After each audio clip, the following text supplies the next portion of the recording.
Then we have these fucking guys. This fucking guy.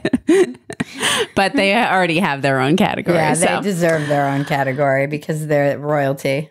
The making of a eunuch and eunuch maker. Ugh. Spotify exec calls Harry and Meghan fucking grifters after they discontinue Meghan's podcast.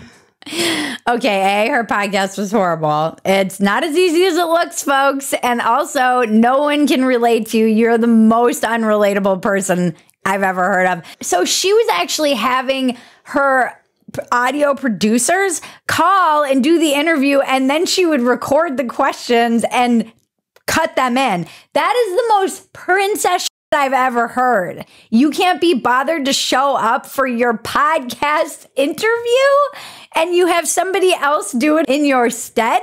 You are a princess. Why did you act like you weren't royalty? Also, you guys don't like working. You're royals. You like waving and shaking hands. You're good at that, but it takes work to make content. You can't just phone it in this climate. It's insanely competitive.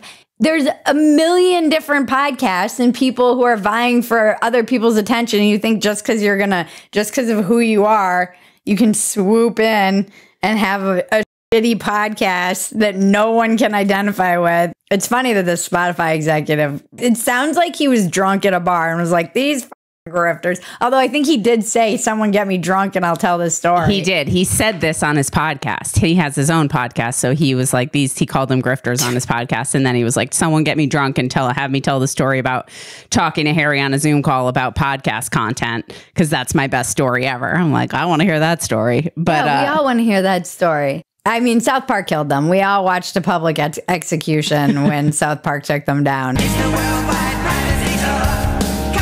We want privacy. We want privacy. They're never going to be the same. They will never recover from that. Their legacy is now that South Park.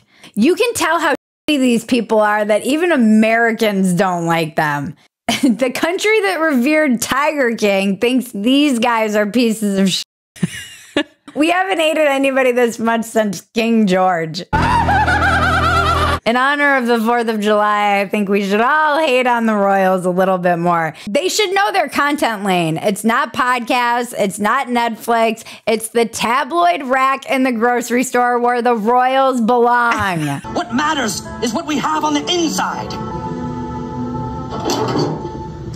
Hello?